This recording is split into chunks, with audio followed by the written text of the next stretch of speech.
Hi, and welcome back to my channel. If you're new here, my name's Tanya. I'm a musician, blogger, passive income and SEO specialist, and I'm a full-time freelancer.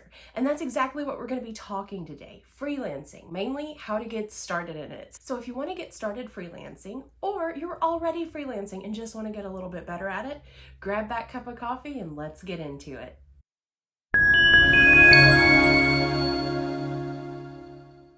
Okay, I have a confession to make. I've never held a traditional 9-to-5 job in my entire life. In high school, I worked part-time in a grocery store as a cashier.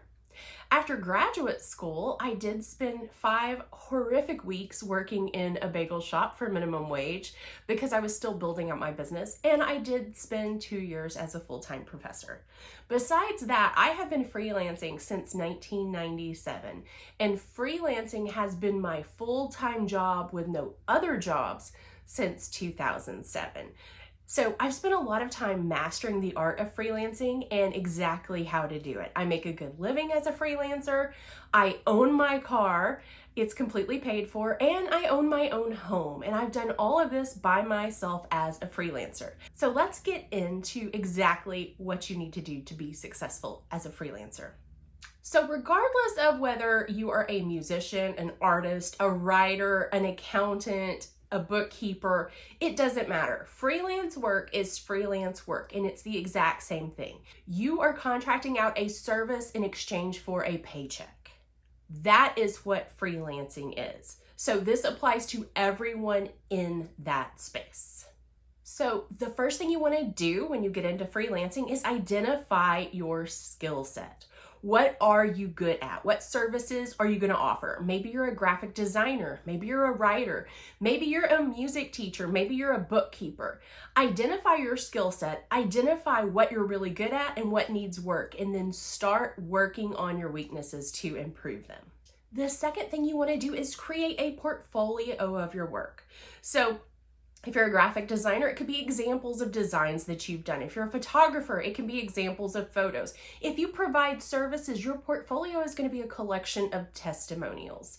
You can provide it in something as simple as a Google Drive file, or you can put it on your website, which is the easiest way to do it.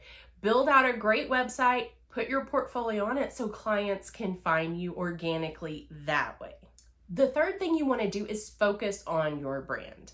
Now, you can spend all the time in the world creating the best logos, putting the best stock photos on your website, or if you're a photographer, your own photos, but here's the secret. You are your brand. As a freelancer, you by yourself are your brand. So you need to make sure your face is on your brand. You also want to really think about your brand colors, your font, and you want to make it consistent throughout all of your platforms. So your emails to your list, your website, your Instagram, your TikTok, anything you have out there, you want to represent your brand, and you want people to see it and instantly know, oh, that's that person. Next, you want to identify your target market. Who are your ideal clients? Okay, if you're a photographer, are you a wedding photographer? Or do you do more portrait work?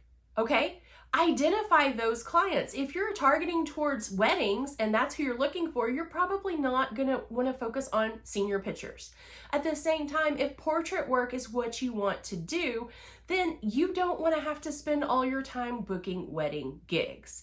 The same thing, if you're a bookkeeper, do you want to focus on small businesses or do you want to focus on large corporations?